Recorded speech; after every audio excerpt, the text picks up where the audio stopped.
반갑습니다, 여러분. 자, 이번 시간부터는요, 함수에 대해서 같이 공부를 해보도록 하겠습니다. 자, 일단 함수의 시작은 두 개의 집합에서 출발을 합니다. 자, 일단 이 집합은요, 원소가 반드시 들어있어야 되겠습니다. 그래서 공집합이 아닌 두 집합이 있어요. 이때 각각의 집합에 들어있는 이 원소들이 서로 밀접한 관계를 이룰 때가 있습니다. 쌤이 예를 하나 만들어 놨는데, 자 볼게요. x라고 하는 집합과 y라고 하는 두 개의 집합이 있는데, 이 x 집합에는 국가가 원소로 들어있고 y 집합에는 수도가 원소로 들어있습니다. 이때 선생님이 x의 원소인 나라에 y의 원소인 수도를 서로 한번 짝을 지어봐라 라고 하면, 우리는 한국은 요렇게 서울, 일본은 도쿄, 미국은 워싱턴으로 짝을 지어줄 수가 있겠죠. 그쵸? 자, 이렇게 집합과 집합 간에요, 원소들이 짝을 이룰 때 우리는 그러한 현상을 대응이라고 얘기를 하고요. 좀 더 일반화시켜서 얘기를 해보면, X집합 안에 들어있는 임의의 원소 X와 Y집합 안에 들어있는 임의의 원소 Y에 대하여 요렇게 짝이 맺어지는 현상을 우리는 X에 Y가 대응한다 라고 요렇게 표현을 하고, 기호로는 X가 요렇게 Y로 화살표를 주는 방향으로 써주는 걸로 약속을 해줍니다. 그러니까 집합의 원소들의 짝을 짓는 관계라고 생각하시면 될 것 같아요. 자, 그런데 이러한 대응이라는 관계는요, 크게 우리가 세 가지로 살펴볼 수가 있습니다. 첫 번째는 얘네들 X집합 안에 들어있는 원소가 하나만 대응을 하려는 법은 없어요. 두 개 이상, 막 두 개, 세 개, 네 개, 막 쫙쫙쫙 대응이 될 수 있죠. 그쵸? 즉, 두 개 이상의 원소에 대응을 하는 경우. 그 다음 두 번째는 아주 깔끔하게 딱 한 개씩만 대응이 되는 경우. 그리고 마지막 세 번째는 뭐 맘에 드는 게 없는지 아무것도 대응하는 게 없는 경우. 자, 이렇게 크게 대응은 우리가 세 가지로 살펴볼 수 있다라는 겁니다. 그죠? 자, 근데 여기서 이제 전제 조건이 들어가는 겁니다. 어떤 전제 조건이 들어가느냐? 첫 번째는요, 반드시 얘네들 X집합 안에 들어있는 모든 원소가 꼭 대응에 참여하고 있어야 되겠습니다. 자, 대응에 참여하는 게 누구다고요? 모든 X집합의 원소라고요. 그래서 X의 모든 원소가 라고 써줄게요. 그 다음 두 번째는요, 얘네들 모든 원소들은요, 반드시 하나의 원소에만 대응을 합니다. 하나씩만 대응을 하는 겁니다. 자, 이러한 두 개의 조건이 성립이 되는 대응 관계에 대해서 우리가 바로 이번 시간부터 배우게 되는 함수라는 용어를 붙여주게 되는 겁니다. 자, 그럼 지금 요 그림 선생님이 예시로 든 거를 한번 볼게요. X집합에 들어있는 모든 원소들이 대응 관계에 참여하고 있어요. 그죠? 그 다음 Y집합에 있는 모든 원소들에 대해서 얘네들이 하나만 이렇게 대응을 하고 있죠. 근데 선생님, 요 Y집합의 원소에 참여가 안 되는, 대응을 받지 못하는 원소가 있어요. 자, 근데 이거는 우리가 실제로 신경 쓰지는 않기로 합니다. 왜냐면 이 두 개에 대한 조건은 전부 다 X집합에 대한 원소들만 조건을 준 거기 때문에 Y집합에 대한 원소는 대응을 받든 대응을 받지 않든 신경 쓰지는 않기로 해요. 그래서 얘네들이 이런 관계를 맺을 때 우리는 이런 집합 간의 대응 관계를 함수라고 부른다는 겁니다. 그래서 앞으로 이제 함수가 뭐냐라고 물으면 우리는 이렇게 대답해주면 될 것 같아요. 공집합이 아닌 두 집합, X가 됐든 뭐 Y가 됐든 그건 이름은 중요한 게 아니고요. 그 두 집합의 대응 관계를 함수라고 얘기합니다 라는 겁니다. 단 조건을 만족해야 돼요. 무슨 조건? X의 모든 원소가 대응에 참여하고 모든 원소들은 하나씩만 대응을 한다라는 조건을 만족하는 대응 관계다라는 거죠. 그럼 이러한 대응 관계를 보고 여러분들은요, 함수냐 함수가 아니냐 요거를 판단하실 수 있어야 되겠습니다. 자, 간단한 연습 한번 해볼게요. 4개의 대응 관계를 선생님이 미리 준비를 했는데, 자, 첫 번째, 요 집합 X의 원소들이 모든 대응에 참여를 하면서 하나씩만 대응을 하고 있다라는 거죠. 오케이, 너는 그러면 함수다. 다음 두 번째, 얘네들 1, 2는 대응에 참여하는데 3은 대응에 참여하지 않네요. 그럼 너는 함수가 될 수 없습니다. 3번은 어떤가요? 자, 비록 하나의 원소에만 이렇게 대응하고 있지만 X집합의 모든 원소 참여하고 있고요. 하나씩만 대응하고 있고요. 조건이 만족되기 때문에 함수라고 볼 수 있는 겁니다. 다음 네 번째는, 자, 안 되죠, 그죠? 2라는 원소가, 야, 욕심쟁입니다. 2개 이상의 대응을 갖고 있어요. 그러므로 함수는 아니다 라고 요렇게 우리는 이 대응 관계를 보고 함수가 되냐 안 되냐를 먼저 판별할 수 있어야 될 것 같아요. 자, 그러면 다시 한번 이제 함수를 깔끔하게 정리해 보도록 하겠습니다.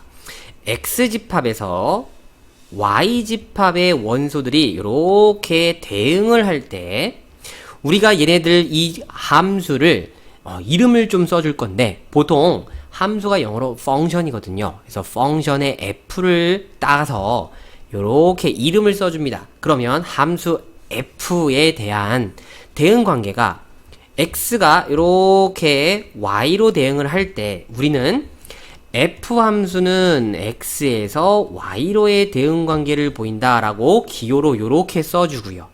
그 다음에 이 기호를 함수 f를 이용해서 이 y 값을 우리가 다시 한번 쓸 수도 있는데, 어떻게 쓸 수 있느냐?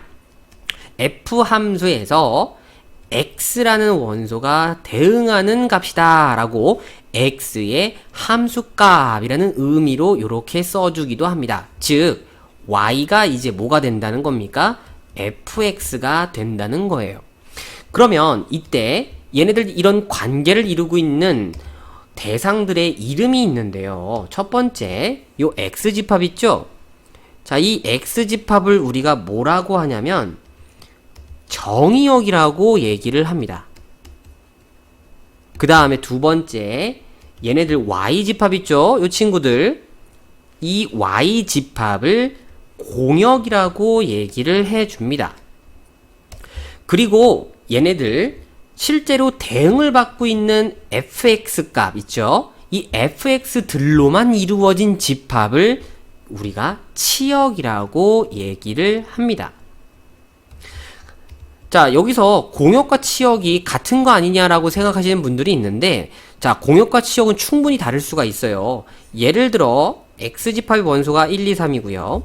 자, y집합의 원소가 이렇게 A, B, C, D가 있을 때 대응 관계가 이렇게 된다고 한번 해보겠습니다. 그러면 당연히 정의역은 누굽니까? 정의역은 X집합에 해당하는 1, 2, 3이 되는 거죠, 그죠? 그러면 공역은 Y집합이기 때문에 얘네들 전부가 A, B, C, D가 이렇게 원소로 들어있는 집합이에요. 하지만 치역은 실제로 대응을 받는 함수값들로만 이루어진 집합이기 때문에 A하고 B 그리고 D로만 이렇게 이루어진다라는 얘기가 되는 겁니다.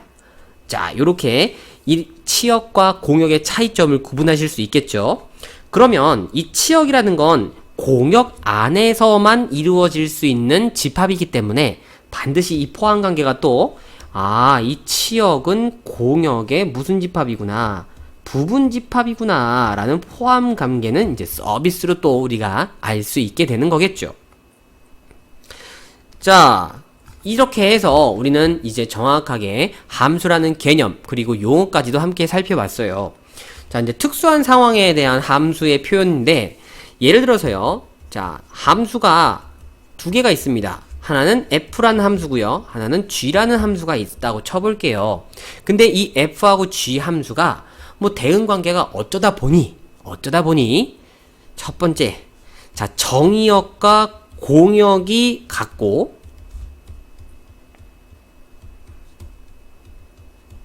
그 다음에 두 번째, 그 정의역에 있는 원소들과 공역에 있는 원소들의 모든 대응 관계가 같다. 자, 이걸 우리는 기호로 이렇게 쓸 수 있겠죠. 모든 원소 x에 대해서 fx와 gx가 서로 같다라는 뜻입니다. 그죠? 그러면 얘네들 두 함수는 우리가 서로 같습니다 라고 얘기를 할 수 있고요. f하고 g는 같다라고 이렇게 쓰기로 합니다. 자, 근데 여러분이 주의할 점은 이 두 함수가 서로 같다라고 하면 보통은요, 두 개가 식이 똑같나? 이렇게 생각하는 경우가 있는데 절대 그 얘기가 아닙니다. 간혹 예를 들어서 fx는 x라는 관계식을 갖고 있고 gx는 x 세제곱이라는 관계식을 갖고 있을 때 만약에 정의역이 -1과 1이라고 설정해보죠. 그럼 그때요, 얘네들 f의 함수에 -1이 대응되는 값은 얼마? 자, x 그대로 나올 거니까 -1인가요? 그 다음 g 함수에 -1이 대응할 수 있는 건 누구? 똑같이 -1인 거 확인할 수 있겠죠. 그쵸? 그 다음에 f에 1이 대응하는 값은, 함수 값은 누가 되는 겁니까? 당연히 1일 거고, g 함수에 1값이 대응하는 함수 값은 1이라는 걸 우리가 볼 수 있어요. 그래서 각각의 원소들이 대응 관계가 같을, 즉 함수 값이 같다고 했을 때 우리는 함수가 같다라고 얘기를 하는 거지, 얘네들 식이 같다, 틀리다는 전혀 같은 함수임을 얘기할 때 사용하지 않기로 합니다. 그리고 마찬가지로 얘네들 함수가 만약에 같지 않으면 그때는 이렇게 같지 않다라는 표현을 써주는 거, 이 정도는 이제 기본인 거죠. 그죠? 자, 이렇게 두 함수가 같기 위한 조건까지도 살펴봤네요. 자, 이제 마지막으로 딱 하나만 더 설명하고 마무리 지겠습니다. 그러면 이러한 대응 관계를 표현하는 방법에 대해서, 자, 호떡처럼 생긴 두 개의 동그라미로서 우리는 대응 관계를 표현했는데, 얘네들 원소가 만약에 엄청나게 많을 때는 어떻게 할까요? 그때는 얘네들을 우리가 그림으로 표현하는 게 훨씬 더 효과적이겠죠. 그래서 이 함수 f가 x에서 y로의 대응 관계를 갖고 있을 때 얘네들 집합의 원소의 x와 그들의 함수값 fx를 요렇게 순서쌍으로 하는 요 집합, 요 순서쌍을 요렇게 집합으로 하는 요거를 우리가 함수는 x죠. 그죠? x의 원소는 x. 오케이. 이 집합을 우리는 함수 f의 그래프라고 얘기를 해줍니다. 그러니까 그래프라는 게 어떤 그림이 될 수도 있지만 얘네들 만족되어지는 순서쌍들이 모이면 된다라는 거예요. 근데 여기서 만약에 이 x에 대하여 실수라는 범위가 주어지게 된다면, 즉 공역과 정의역이 모두 다 원소가 다 실수로 만들 수 있다면, 그때는 당연히 우리가 어느 세계에서, 좌표 평면의 세계에서 순서쌍을 그릴 수도 있겠죠. 그쵸? 그래서 얘네들 실수의 범위에서는 이 순서쌍을 좌표 평면에 그려주고요, 그 좌표 평면에 그려지는 그림, 즉 그래프를 살펴보면서 대응 관계를 보면 된다 라고까지 설명하는 걸로 하겠게요. 이것도 마찬가지인데, 만약에 얘네들 그래프가 이런 식으로 그림이 그려졌다라고 한번 해볼게요. 자, XY 좌표 평면에서, 자, 얘네들 그래프가 이런 식으로 그려졌습니다. 마치 꼭 2차 함수처럼요. 그러면 얘네들은 우리가 함수라고 부를 수 있을 것이냐? 조건을 생각하셔야 되겠죠. 그쵸? 두 가지. 모든 원소 x들은 대응 관계에 참여하고 하나의 값만 대응하라. 자, 이걸 구분하시려면요, 세로선을 싹 하나 그어주면 편합니다. 그러니까 임의의 어떤 a라는 값에 대해서 이렇게 x가 a라고 가정을 하고 이렇게 세로선을 그어줬을 때, 만약에 이 세로선과 만나는 교점이 하나밖에 없더라 란다고 하면 이 뜻은 오직 하나의 x값에 하나의 y값만 대응하고 있다라고 보면 되거든요. 그래서 이 친구는 교점이 하나밖에 없으니까 함수다 라고 얘기가 될 수 있어요. 근데 이런 모양도 있습니다. 우리가 앞서 배웠던, 자, 원 같은 거 한번 생각해 보세요. 원은 분명히 동일한 x값에 대해서 두 개 이상의 원소가 대응이 가능합니다. 그러니까 무슨 얘기냐면, 이렇게 세로선을 하나 쓱 그어주게 되면 a라고 하는 x값에 대해서 자, 여기하고 여기가 대응이 될 거라는 거예요. 그래서 여기를 뭐 K라고 했을 거, 여기를 뭐 마이너스 K라고 하면 실제 얘네들 대응 관계가 자, 이렇게 될 거라는 거죠. 분명히 A의 원소가 하나의 대응을 하고 있어야 되는데 요렇게 두 개 이상의 대응 관계를 가질 수 있다라는 겁니다.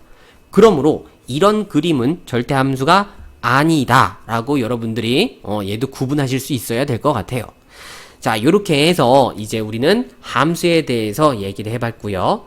이제 다음 시간에 조금 더 자세한 얘기로 만나보도록 하겠습니다.